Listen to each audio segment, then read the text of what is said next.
All right, what we have been working on in class is how to use the calculator to kind of analyze data a little bit more accurately than maybe you could do with just thinking about it, especially when the data is a little bit weird. So just to kind of lay the background of what we're doing is there's stories of crows that are dying of thirst, right? They're super, super thirsty, and they will find a pitcher of water. This is where the name, the crow in the pitcher, comes from.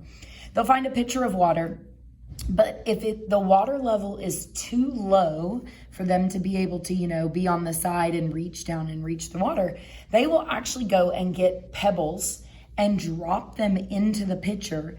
And so that as you drop pebbles into the bottom of this water, right, y'all know from science that as I drop pebbles into the bottom, my water level rises and gets higher and higher, and they will actually do that until they can reach it. So that was just kind of the background of this data. We actually ran an experiment where we were dropping marbles into a graduated cylinder, and this is the data we collected, okay? We said, okay, when you have 0 marbles, you start with 80 milliliters, the way that it was set up. And then basically every marble, we measured what the water level was at that point. So you can see that it goes up to 82, to 83, 84, 86, 88, 91, 93, 94, 96, 98. And we created a graph of that data. And we said, well, there's kind of a pattern to it. At times, it seemed like it was about to go be linear and be in a nice straight line, but then you'd have kind of one piece of data that threw it off a little bit. Because in the real world, right, pebbles aren't always the same size. So they don't always make the water level go up the same. So when we start looking at, is this data linear? Well, in order to be linear, something has to have a constant rate of change. Well, this one, let's see, we add 2, then we add 1, add 1, add 2, add 2. Suddenly we add 3 with that marble. Add 2, add 1, add 2, add 2. And so you see that it's not a constant increase happening. That's why when we graphed it, it didn't make a nice, consistent linear graph. So is it linear? I would say no, it's linear-ish because there is somewhat of a linear pattern happening. It is rising kind of consistently, but not exactly, okay? But here's what's super cool. So we could estimate the water level. Well, this wouldn't really be an estimation, right? What's the water level with no marbles added? If I look back up here with no marbles, I have a water level of 80. And that 80 is your y-intercept, okay? The rate of change. Well, there's not a constant rate of change, but I could look at this and kind of estimate. Let's see, I got 2, 1, 1, 2, 2, 3, 2, 1, 2, 2. To me, there's more 2s than anything else. And then, yeah, you have some 1s, but you also have a 3 to kind of balance that out. So in class, most of us estimated that rate of change was roughly about 2. And that's your slope. That means in general, the water level is rising 2 milliliters for every 1 marble. Is that consistent all the way across? No, here we only add 1. Here we only add 1. But on average, if I add 2, it kind of keeps me on that pattern as I go. Okay, 2 milliliters, which is actually only 1 box. So when you have a situation like this that is not perfectly linear, you're gonna have to estimate a linear equation. So if I was estimating for that scenario, I would say, well, y equals, and let's see, my estimated slope is roughly 2 for every marble we add, 2 milliliters for every marble we add, and then that initial value of 80. So that's not a bad estimate if you had to, but at the same time, there is probably a more accurate way to do this. So these are the instructions for how to do that. They are posted separately as a separate little file in Canvas, and so I encourage you to go look at that. Because on your STAR test, you get to use one of these calculators, and so we need to get kind of familiar with it. So here's how this works. I'm gonna do a new document, and I'm just going straight off the steps that are on here. It says open a new document, go lists and spreadsheets. And then I'm gonna name them. So let me zoom in on this really closely. I hope it doesn't look too bad having a screen under the screen. but I'm going to enter my table values. So, oh, no, I'm not. First, I have to name them. So I'm going to name this one as my marbles, okay? Then I'm going to come over and name the Y column as my water.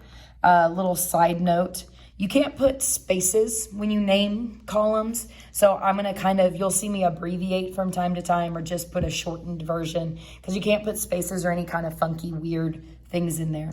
And so I'm going to enter my data, 3, 4, 5, 6, 7, 8, 9, and 10. That's all my marble data.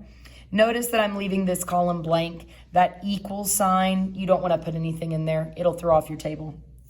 And so I'm going to say 80, 82, 83, 84, 86, 88, 91, 93, 94, 96, 98. Okay, so that's just that table that I showed a minute ago. I'm just entering it in here, okay? So now I have a table, just like I have a table on paper. Now if I want to look at the graph, it says do Control Dock to add a page, and then it has some menu options as far as making this happen. So from here, I'm going to do Control Dock. So you didn't see, but I clicked Control and then Dock right there. I'm going to go to a data and statistics page. Sorry, I know this is shaking around so bad. That's so annoying. Okay, I'm going to do data and statistics, and it's going to graph it, but it doesn't really look like what the graph should look like. That's because I have to click the x-axis and say, oh, that needs to be marbles. And I'm going to go to the y-axis and click on there and choose water. And now we have a graph that looks much more similar to the graph we drew on paper, right? Look how similar those are. It's beautiful. Well, the calculator will do more than that. All great things on these calculators are found in the menu button. So when I press menu, it's going to bring this up. I want to analyze, and I want to do a regression, which is just a fancy word for going backwards. Normally we have an equation and we do a table.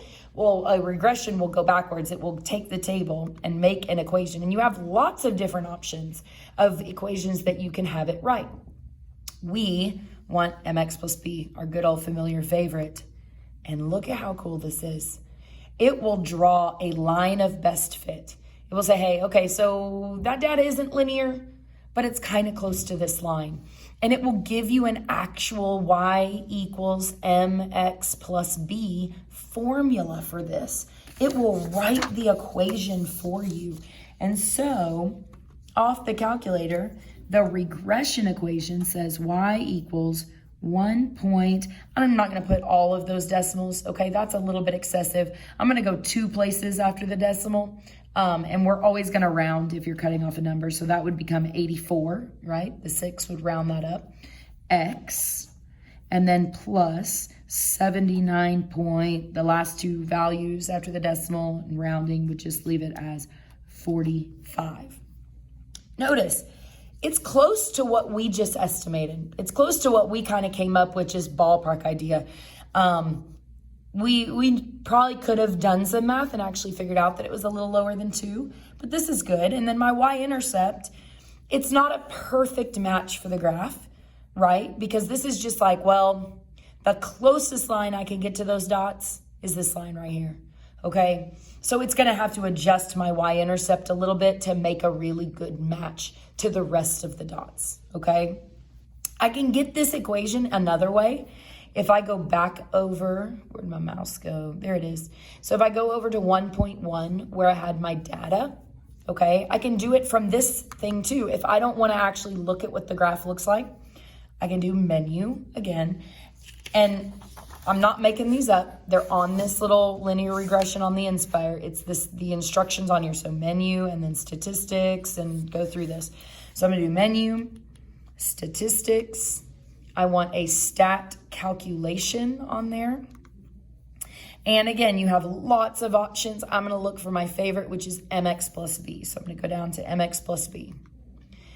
It's a little bit different looking, okay? Because it's asking, what is the X list you wanna use? What list do you wanna use for your X values? Well, my X values were marbles. So I just used my cursor to click on that drop-down menu, and I'm gonna go ahead and choose marbles for that. My Y list, I also have to choose. The calculator can't figure out that, hey, there's only 2 values in here. The first one is X. I have to tell it. I mean, I'm still telling you it's doing a lot more work than I want to do. So I'm going to leave menus and water, and then I'm not going to mess with anything else. Everything else really is fine, okay? So I'm going to click OK. Doesn't look like it did anything. That's because it's hiding. If I come way up here to the top, you see, oh, hey, we wrote an mx plus b formula. And then right here it tells you, oh, so m is 1.83636. That is the same exact m I found off the graph, right, when I rounded it. My b value is 79.45, which is the same y-intercept I got off the graph. But there's an extra piece of information on here, and it's the r value. This r value is called the correlation coefficient, okay?